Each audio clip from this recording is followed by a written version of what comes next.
Um, Ernest Jones is a guy that was acquired for kind of nothing Hmm. from the Titans. I think it was a linebacker swap and pick. It was what? Not Dodson, because I thought was it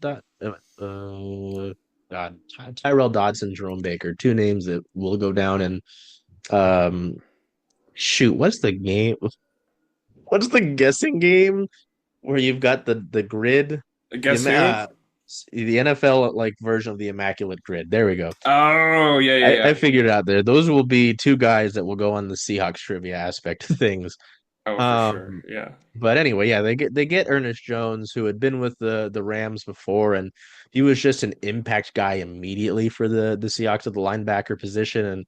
And he made it clear throughout the end of the year that he wants to be in Seattle. He wants to be part of the Mike McDonald defense, the Mike Mack defense that he's building. And there was some concern, I think, during the prep of the last week of the year, where there were reports that conversations had come to a halt. Um, and from what I had read, two aspects make me not worry about it.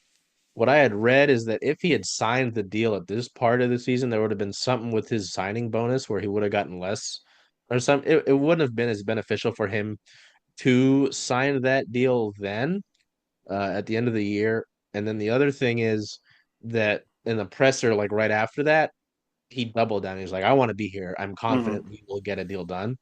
Yeah. What is your confidence level in bringing back Ernest Jones the fourth? Sorry, I didn't mention that he is the fourth iteration in his family. Sorry. Yes. Getting better every time. Um, I'm pretty confident. It seems like he wants to be here. Certainly he, made an impact right away. Um, I think he really complements the defensive line, or complements the other members of the defensive line. I think the team's gonna want him, and certainly I think he's going to like what he said in the presser, like that he wants to be here, that he's letting his agent and the team work it out. I think it's pretty likely that he's going to want to stay in Seattle and not, have to move across the country again.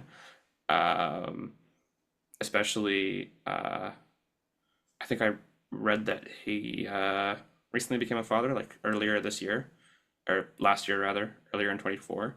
So I mean, that's gonna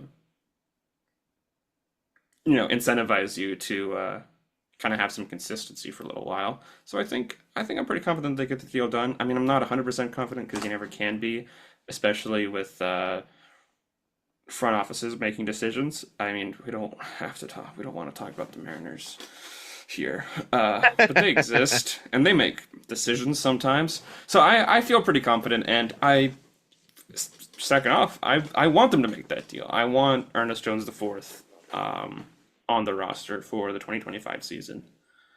Um, and yeah, I'm pretty confident. How do you feel about I'm Mr. confident. I EJ4? mean, the facts that they were facts, fact singular, that they, were already talking about it, that they've said such great things about the guy publicly. I mean, when obviously there's more that goes into it, but when like teams market certain players that they know they can market and they feel confident marketing, right? Hmm. Like if you look at the Mariners, I don't have it, but like their magnet schedule last year had like Logan, JP, Julio, like guys that they have under contract and that they know will be here. They didn't have a guy, well, you notice Luis isn't on there.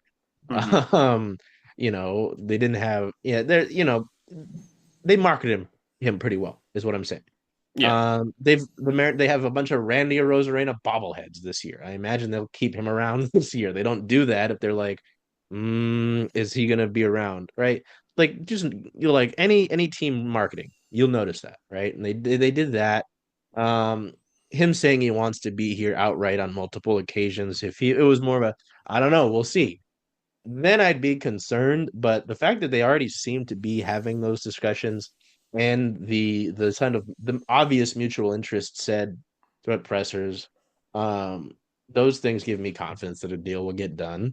Hmm. Um, so yeah, like you said, it's never a guarantee. Maybe a team that, you know, would be immediate contenders to say, hey man, we would love to have you. We really think you'd take us to the next level. And he's like, hey, I want to go win a Super Bowl here, and they'll give me even more money. Like I don't know, there are always those situations that can arise. So like you said, it's never a guarantee, but I feel pretty strongly about it. So um, that will wrap up our first episode of Circling the Nest. I had to look down because I had written it down. I almost forgot it. I almost said Squawk and the Hawk. Um, yeah, no, again, as we get into the off season, there are some things that there are roster decisions the team will make. There's an offensive coordinator position to fill. So there'll be plenty to talk about. And then the obvious storylines, the the offensive line is obviously one that's been beaten to death with a hammer in terms of topics to talk about. But the home field advantage, those sort of things, there's plenty to Hmm. talk about. So we'll have a Absolutely. lot of stuff to talk about. So until we see you next time, take care of yourselves, be well, and do whatever you can to make today a great day. Hey everybody, Charles Hamaker here from Circling Seattle Sports with Jen Barnes from Rough and Tumble. Jen. What is Rough and Tumble for Circling Seattle Sports? Your home. The home for Circling Seattle Sports. I like it. Let's do one more take. Just a little bit. Mix it up some. Hey there everybody, Charles Hamaker here from Circling Seattle Sports with Jen Barnes from Rough and Tumble. Jen. Where's the home of Circling Seattle Sports? Right here at Rough and Tumble.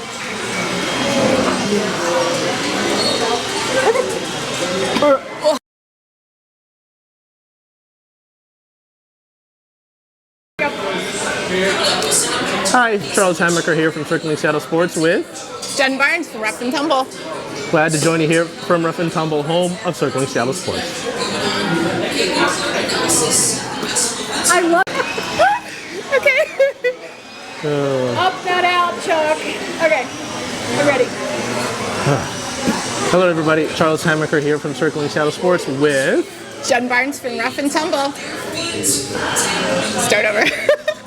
I forgot what I was saying. I think you waved in the first one. We did at the end. Oh, at the end. Okay, that's what. Okay, cool. You just couldn't see our hands. And now it looks like you're holding your hands. So that's kind of weird. Here's good. Yeah. Yeah, you actually have a little room to come this way too. Okay. Just no further than that. Yes, Lieutenant Dan. And go.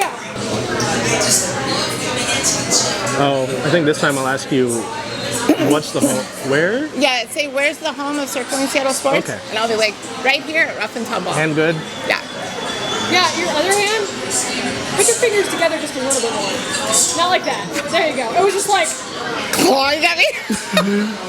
Okay, I'm still recording, so go ahead. Okay. So when you're ready.